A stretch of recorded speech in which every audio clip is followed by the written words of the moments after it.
వర్షంపల్లి. మీకు మీకు వచ్చిన విషయం చెప్పడానికి ఇక్కడికి వచ్చాను. మీకు వచ్చిన మెసేజ్ ఏంటంటే, ఇప్పుడు మన కొద్ది రోజులు ఎలక్షన్స్ రాబోతున్నాయి. చిన్న విషయం మాట్లాడాలి. ఏంటంటే, ఇప్పుడు రూలింగ్ పార్టీ, అపోజిషన్ పార్టీ వాళ్ళు వచ్చి వాళ్ళ గురించి వాళ్ళు అది చేయలేదు, వీళ్ళు ఇది చేయలేదు అని హామీ అంటూ వీళ్ళ వచ్చిన హామీని చేయకపోవడం, వాళ్ళ గురించి ప్రచారంలో చెడుగా మాట్లాడడం, ఇదంతా మనకు కామన్గా జరుగుతుంది. అలాగే మళ్ళీ ఎలక్షన్స్ వస్తాయి. ఎలక్షన్స్ వచ్చినట్టే అపోజిషన్ పార్టీ మళ్ళీ రూలింగ్ పార్టీలోకి వచ్చినాక వాళ్ళు కూడా సేమ్ సటన్గా అంతే అదే పనులు చేస్తారు. మళ్ళీ ఎలక్షన్స్ వరకు రూలింగ్ పార్టీని అపోజిషన్ పార్టీ వాళ్ళు మీరు అది చేయలేదు, ఇది చేయలేదు అంటూ హామీ ప్రకారం చేయలేదు అంటే అది కామన్గా జరిగిపోతుంది.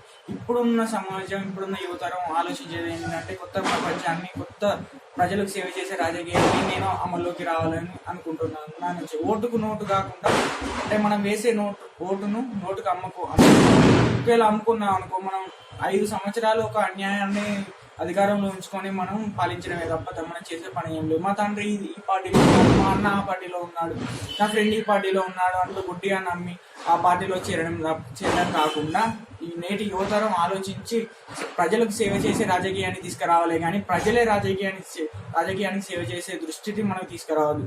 రాజకీయం అంటే బ్రతకడం కాదు. బ్రతకడానికి రాజకీయంలోకి రావాలి, బ్రతుకులు మార్చడానికి రాజకీయాలకి రావాలి. రాజకీయం అంటే ఉద్యోగం కాదు. రాజకీయం అంటే ఒక సామాన్యుని బాధ్యత, ప్రజలకు సేవ చేయాలి. మనకు ఇప్పుడు నోటా అనే ఆప్షన్ కూడా ఉంది కనుక, మీకు ఏ పార్టీ నచ్చకపోతే నోటా అనే ఆప్షన్ మనం ఎంచుకోవాలి. ఎందుకంటే మనకు ప్రజలకు సేవ చేసే రాజకీయం రావాలి. ఓకే ఫ్రెండ్స్, ఈ వీడియో మీకు నచ్చినట్టయితే లైక్ చేయండి, షేర్ చేయండి.